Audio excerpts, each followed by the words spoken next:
When I graduated university as a young engineer, long time ago, I was really excited to enter into the workplace. I was really looking forward to making an impact, and so I went and I got a job. It was a good job, and I did really well. I was able to perform. I was able to apply everything I learned in my university to perform my job, and I was working hard, and I was successful. And year after year passed, and when you do a good job in a company, you become noticed. And when you become noticed, you get promoted. And promotions mean you get a leadership role. So they came to me and they told me, listen, you're doing a good job. Would you like to take over the leadership role? And I said, yes, why not? I'll have 10 people working under me. They'll be serving me. We'll all do a great job together and we'll manage. So I started. And the first thing I realized is it took me longer to explain to the team what they have to do than if I had to do it myself. Of course, I want to be efficient, so I did the work myself. Then I know that a leader is somebody who makes decisions, right? Leaders are there to make decisions. So I made a lot of decisions and I gave a lot of instructions. And I was very surprised and angry when I found out that my team wasn't following my decisions or my instructions. Every leader knows that you have to have an open door policy. And I kept my door wide open, hoping that and expecting that my teammates would come in, ask me for advice, ask me for direction. But nobody came. And then I realized that my 5 years studying engineering in university probably did not prepare me well enough to be a leader, which is what I wanted to be for the rest of my career. So I studied and I started to learn about leadership. And I've been on this journey of exploration ever since. I've seen many first-time leaders come and go, and many of them falling into the same traps that I fell into when I was a first-time leader. We also know that over the last decades, more and more young people have been asked to step up and take leadership positions. And we also know that this will accelerate in the next 5 years, and especially in the Middle East. Many of you will be in this position very soon, where you will be asked to take over a leadership role, even though that might not be something that you're fully prepared for. What I've done is I've put together 5 strategies based on my learning to help you one day and future first-time leaders not fall into the same traps and mistakes that I fell into when I was a first-time leader. First, you can never lead anyone if you don't first learn how to lead yourself. And as a leader, 40% of your time has to be devoted to growing and developing yourself, and 60% of your time has to be focused to developing your people. So it's a really big portion of your time that you have to work on yourself. You have to study, you have to learn about leadership, and you have to approach it as a science, as you would approach engineering. The other thing is you have to also work on your own behaviors. And there are 3 pillars there. You have to learn self-awareness. We have to know where we're strong, we have to know where we're weak, and we have to know ourselves. The second is self-reflection. We have to be able to have the courage and the ability to look at ourselves in the mirror after every day and think, what did we do wrong and what we can do better? And the third is self-regulation, to learn how to control our emotions so we can become clear thinking leaders. Lead yourself before leading others.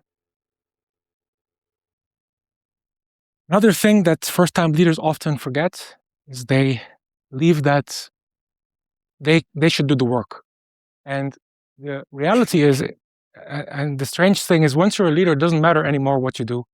And what really matters is what your people do. So your output is no longer important. What's important is the output of others.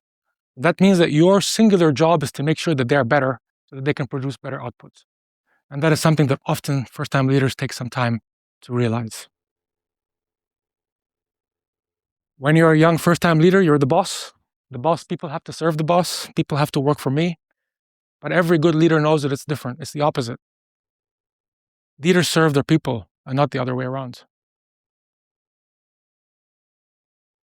Leaders can't afford to crack. Leaders have to be resilient.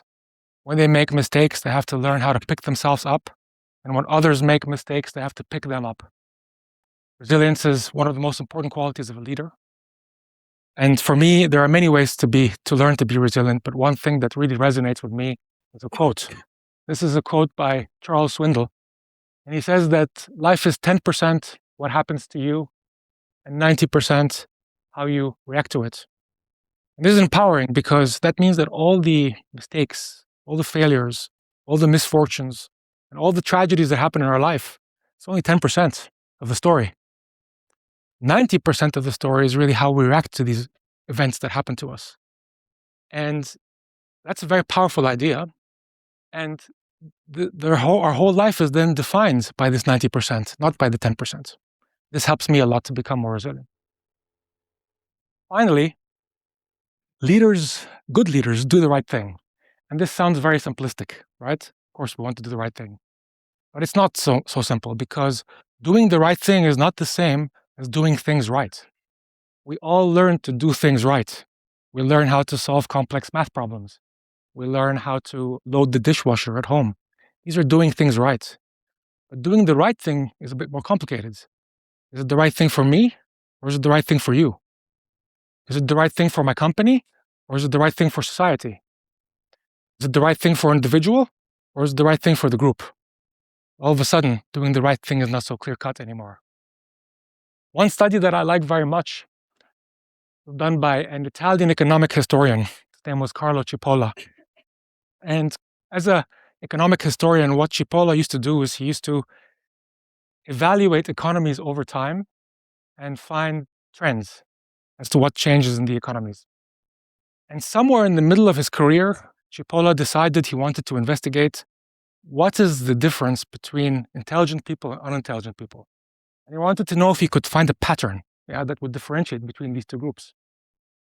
And what he found was very interesting. He wrote the paper in 1976 called The Basic Laws of Human Stupidity. He found that regardless of your status in society, regardless of your background, regardless of your level of education, and regardless even of what you achieve in life, it has nothing to do whether you're a smart person or not. He did find one pattern, however, where all intelligent people follow. And that is, all intelligent people make decisions that have similar outcomes. What are these outcomes? The decision that is made is good for them and good for others. What we call a win-win situation. And Cipolla told us that the zero-sum game should always be avoided. The zero-sum game is when one party benefits and the other party loses. And Cipolla argues that this is not sustainable. As a society and as a species, we will never advance because the net result is zero. So always look for the decision about what's good for me and what's good for the other. When I am in negotiation with one of my customers, I'm always trying to achieve a result which benefits my company, but also benefits the customer. A decision that benefits my company and benefits society, that benefits the individual and the group. And that is what Cipolla found that all intelligent people have in common. This way of thinking has been inspiring for me and has given me courage to try to do the right thing in both my professional and my private life.